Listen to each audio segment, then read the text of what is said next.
اس نے کہا سر سبب یہ ہے کہ میری ماں ہم بہن بھائیوں کو گھر میں تب تک سونے کو ہی نہیں دیتی جب تک رسول اللہ کے ایک صحابی کا واقعہ نہیں سنا دیتی۔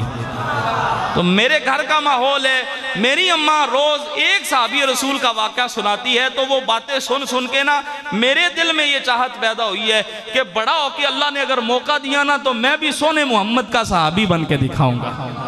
تو آپ احباب سے محبت کے ساتھ گزارش اور درخواست یہ کروں گا، اپنی اولاد کو رسول اللہ کے دین کی طرف ضرور لائیے۔ یہ بڑا ہی پرفتن دور ہے، مادیت سے بھرا ہوا دور ہے۔ اگر آپ چاہتے ہیں کہ اولاد آپ کی رہے تو آپ یہ جملے یاد رکھیے گا، اگر آپ چاہتے ہیں کہ اولاد آپ کے ہاتھ میں رہے، آپ اپنی اولاد دین کے سپرد کر دیجئے، دین آپ کی اولاد کو آپ کا فرما بردار بنا کے آپ کی جھولی میں ڈال دے گا۔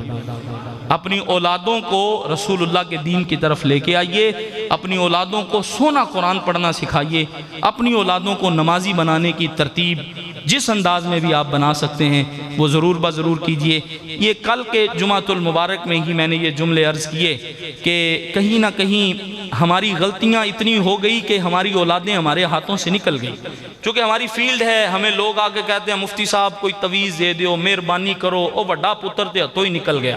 لیکن سچی بات یہ ہے کہ ہم نے اپنے بچوں کو رسول اللہ کا دین نہیں پڑھایا، جس کی وجہ سے آج وہ ابے کے سامنے کھڑے ہو کے آنکھوں میں آنکھیں ڈال کے بات کرتے ہیں۔ اگر انہوں نے حضور کا دین پڑھایا ہوتا تو پھر محبوب کا دین یہ فرماتا ہے لا تمشی اماما کا، حضور کا دین یہ تربیت کرتا ہے کہ پتر اور باپ جب دونوں کھڑے ہوں، دونوں چل رہے ہوں، تو حضور ارشاد فرماتے ہیں پتر کی جرت نہیں ہونی چاہیے کہ وہ باپ کے قدم سے قدم بھی آگے بڑھا کے چلے۔ یہ حضور کا دین بتاتا ہے۔ اور فرمایا لا تجلس قبلہ کا، فرمایا باپ اور بیٹا دونوں کھڑے ہیں تو بیٹے کی تربیت مدینے والے مصطفیٰ خود فرما رہے ہیں۔ فرمایا باپ اور بیٹا دونوں کھڑے ہیں، نشست لگی ہوئی ہے، بیٹھنے کی دونوں کی چاہت ہے، لیکن حکم مصطفیٰ صلی اللہ تعالیٰ علیہ وسلم یہ ہے، فرمایا پتر کی جرت نہیں ہونی چاہیے کہ باپ سے پہلے نشست پہ بیٹھ جائے۔ یعنی ہم نے اولاد کو یہ دین سکھایا نہیں، اسی وجہ سے آج کل کا نوجوان منڈا وہ یونیورسٹی میں پڑھنے والا اور ہاسٹل میں رہنے والا، وہ فیس بک، ٹویٹر اور انسٹاگرام اور واٹس ایپ کے تمام تر فیوچر جاننے والا، وہ ابے کو کہتا ہے ابا ہن نویں ٹیکنالوجی آگئی، تینوں کی پتہ لگے تو پرانے دور دا بندہ۔ تو میں اپنے ساتھیوں کو کہتا ہوتا ہوں باپ صرف جاہل ہی نہیں بلکہ جاہل ترین ہو، اماں بھلا گھر میں بیٹھ کے وہ تھاپیاں تھپنے والی ہو گوبر سے، لیکن یاد رکھیے گا اسی جاہل ترین باپ اور اسی گوبر میں ہاتھ مارنے والی ماں کے قدموں کے نیچے ہی اللہ نے تمہاری جنت رکھی ہوئی ہے۔ اگر ہم چاہتے ہیں پھر ظلم بالا ظلم یہ ہوتا ہے کہ ہم نے کیونکہ اولاد کو سکھایا جو نہیں، یعنی جب فجر کے وقت یہاں بچے پڑھنے آتے ہیں عمومی طور پہ مساجد میں، تو دیکھ کے افسوس ضرور ہوتا ہے۔ وہ کیا ہوتا ہے کہ شلوار کسی اور رنگ کی پہنی ہوئی ہے، کمیر کسی اور رنگ کی پہنی ہوئی ہے، بال بھی بکھرے ہوئے ہیں، پتہ نہیں وضو بھی بچے نے کیا کہ کوئی نہیں کیا، ویسے ہی اس کے ہاتھ میں پارا تھما کے کہا جاتا ہے جا مسیتے جا کے قرآن پڑھیا۔ لیکن اور پھر ہوتا کیا ہے، اسی 2 گھنٹے کے بعد ہوتا یہ ہے کہ اماں سب سے پہلے جاگی ہوتی ہے، بھلا اس نے فجر پڑھی ہو یا نہ پڑھی ہو، لیکن سب سے پہلے جاگ کے وہ اپنے چھوٹے سے پتر کے بوٹ خود پالش کر رہی ہوتی ہے، اپنے چھوٹے سے پتر کی وردی خود استری کر رہی ہوتی ہے،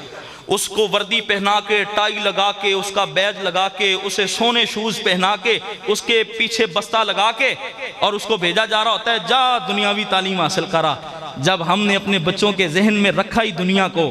اور ہم نے انہیں سمجھایا یہ کہ پتر جدو دنیا لے کام والے پاسے جائیے ادو بابو بن کے جائی دا ہے، مسیتے تے کوئی نہیں جویں دے مرضی گندے مندے کپڑے پا کے چلے جائیے۔ جب دین کی ہم نے قدر نہیں کروائی تو پھر یہ کبھی بھی نہ سوچئے گا کہ اولاد آپ کی قدر کرنے والی بن جائے گی۔ آپ سے محبت سے گزارش یہ کروں گا جتنے بھی ساتھی یہاں پہ تشریف فرما ہیں جو صاحب اولاد ہیں، نیت یہ فرمائیے، ضروری نہیں ہے کہ آپ نے مولوی بنانا ہے پتر کو، یہ ضروری نہیں ہے، حضور کا دیندار ضرور بنائیں، مولوی بنانا ضروری کوئی نہیں، آپ انہیں کالج میں پڑھائیں، یونیورسٹیز میں پڑھائیں، انہیں سکولز میں پڑھائیں، جہاں دل کرتا ہے پڑھائیں، لیکن ان کے سینے میں رسول اللہ کے دین کی محبت ضرور اجاگر کر کے رکھیے، تاکہ جب کبھی آپ تلخ لہجے میں بولیں نا تو وہ بچہ اس کا بھلا دماغ بڑا ہی تتا ہو لیکن پھر بھی نگاہیں جھکا کے، اس کا دل بار بار کہہ رہا ہو ابے نو جواب دے نو دس، لیکن وہ نگاہیں جھکا کے اپنے دل سے مخاطب ہو کے کہے کہ چپ کر جا یار، میں نے جو محمد عربی کا دین پڑھا ہے اس میں فرمایا یہ گیا کہ ابے کو کبھی اف بھی نہیں کہنا۔ یہ تبھی ہوگا جب ہم اپنی اولادوں کو، اقبال نے شکوہ کرتے ہوئے کہا تھا کہ تیرے کعبے کو جبینوں سے سجایا ہم نے، تیرے قرآن کو سینوں سے لگایا ہم نے، نوع انسانی کو غلامی سے چھڑایا ہم نے، ہم اب بھی اگر وفادار نہیں تو بھی تو دلدار نہیں۔ لیکن پھر جب مالک کی طرف سے جواب آیا تو سارا نشہ اترا۔ فرمایا میرے کعبے کو جبینوں سے سجایا کس نے، میرے قرآن کو سینوں سے لگایا کس نے؟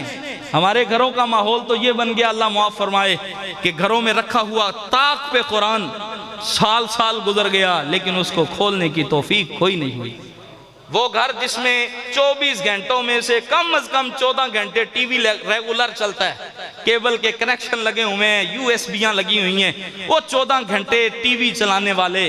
کاش کے گھر میں 24 گھنٹوں میں سے 10 منٹ سارے بچوں کو لائن میں بٹھا کے قرآن پڑھانے کا ضرورت بھی پیدا کر لے۔ وہ اقبال کہتے ہیں میرے اللہ فرماتا ہے میرے کعبے کو جبینوں سے سجایا کس نے،